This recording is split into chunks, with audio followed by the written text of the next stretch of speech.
लाखों अभिभावकों की एक गंभीर समस्या की ओर इस सदन का ध्यान आकर्षित करना चाहती हूँ। नए सेशन के शुरू होते ही सीबीएसई बोर्ड से मान्यता प्राप्त कई विद्यालय अभिभावकों पर अधिक बोझ डाल रहे हैं।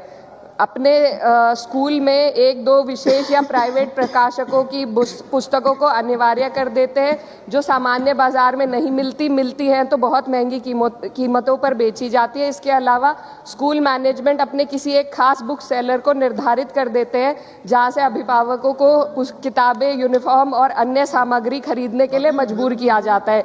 इससे एक मोनोपोली जैसी व्यवस्था बनाई जा रही है, जिससे यूनिफॉर्म और पुस्तकों की कीमतें बढ़ रही हैं और मध्यम वर्गीय अभिभावकों पर बहुत ज्यादा इसका भार पड़ रहा है। क्या महात्मा ज्योतिबा फुले और सावित्रीबाई फुले को मिलना चाहिए देश का सर्वोच्च सम्मान, भारत रत्न? क्या अब वक्त आ गया कि शिक्षा और सामाजिक न्याय की नींव रखने वाले इन महान लोगों को देश के आधिकारिक रूप से सम्मानित करे? और साथ ही क्या निजी स्कूलों की मनमानी पर भी लगाम लगनी चाहिए? आज हम बात करेंगे एक बड़े राजनीतिक और सामाजिक मुद्दे की, जो सीधे जुड़ा है शिक्षा, सम्मान और व्यवस्था से।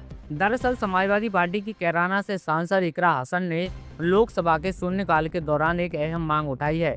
उन्होंने केंद्र सरकार से अपील की है कि महात्मा ज्योतिबा फुले और सावित्रीबाई फुले को मरणोपरांत भारत रत्न से सम्मानित किया जाए।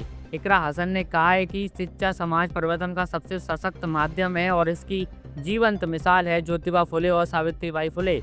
उन्होंने अपने सोशल मीडिया पर वीडियो भी पोस्ट करते हुए लिखा कि इन दोनों महान विभूतियों के अतुलनीय योगदान को देखते हुए उन्हें भारत रत्न मिलना चाहिए। अगर हम इतिहास के पन्ने पलटें तो पाएंगे कि ज्योतिबा फुले और सावित्रीबाई फुले सिर्फ नाम नहीं है, बल्कि एक आंदोलन है। ज्योतिबा फुले ने समाज में व्याप्त जातिगत भेदभाव और अस्पृश्यता के खिलाफ आवाज उठाई। उन्होंने दलित और वंचितों के लिए शिक्षा के दरवाजे खोले उस समय जब ऐसा करना एक विद्रोह माना जाता था। वहीं सावित्रीबाई फुले को भारत की पहली महिला शिक्षिका कहा जाता है। उन्होंने लड़कियों के लिए पहला स्कूल खोला और उस दौर में समाज के ताने, विरोध और अपमान को सहते हुए भी पीछे नहीं हटी। जब लोग उन पर पत्थर फेंकते थे तब वे एक अतिरिक्त साड़ी लेकर निकलती थीं ताकि स्कूल पहुंचकर बदल सकें और पढ़ाना जारी रख सकें। सोचिए वो दौर कैसा रहा होगा।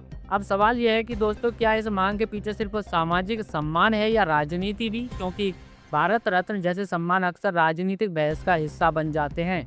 इकरा हसन की यह मांग ऐसे समय में आई है जब देश में सामाजिक न्याय, शिक्षा और पिछड़े वर्गों के मुद्दे फिर से चर्चा में हैं। कई लोग इस मांग का समर्थन कर रहे हैं तो कुछ इसे राजनीतिक रणनीति भी बता रहे हैं। लेकिन एक बात साफ है, फुले दंपति का योगदान किसी एक पार्टी या विचारधारा तक सीमित नहीं है।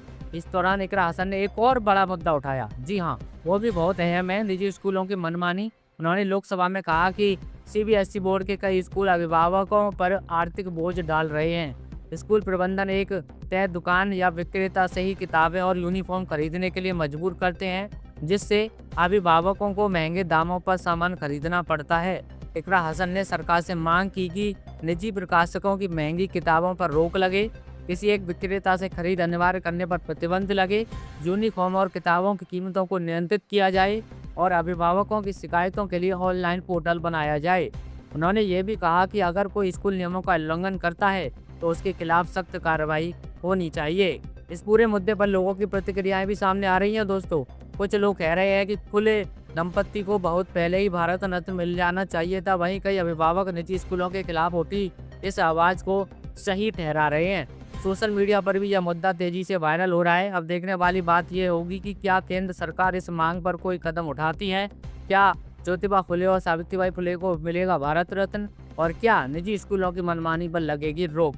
क्योंकि यह सिर्फ एक राजनीतिक मुद्दा नहीं है, यह मुद्दा है सम्मान का, शिक्षा का और आम लोगों के अधिकारों का। आप इस मुद्दे पर क्या सोचते हैं? क्या फुले दंपति को भारत रत्न मिलना चाहिए, और क्या निजी स्कूलों के लिए सख्त नियम जरूरी है? आप अपनी राय हमें कमेंट करके जरूर बताएं। अगर आपको ये वीडियो पसंद आए तो वीडियो को लाइक करें, शेयर करें और ऐसी ही जरूरी मुद्दों पर अपडेट रहने के लिए हमारे चैनल को सब्सक्राइब करना बिल्कुल ना भूलें। चलिए, हमारी जल्दी मुलाकात हो जाएगी अगली खबर के साथ। तब तक के लिए बने रहिए, ख्याल रखिए। नमस्कार, जय हिंद।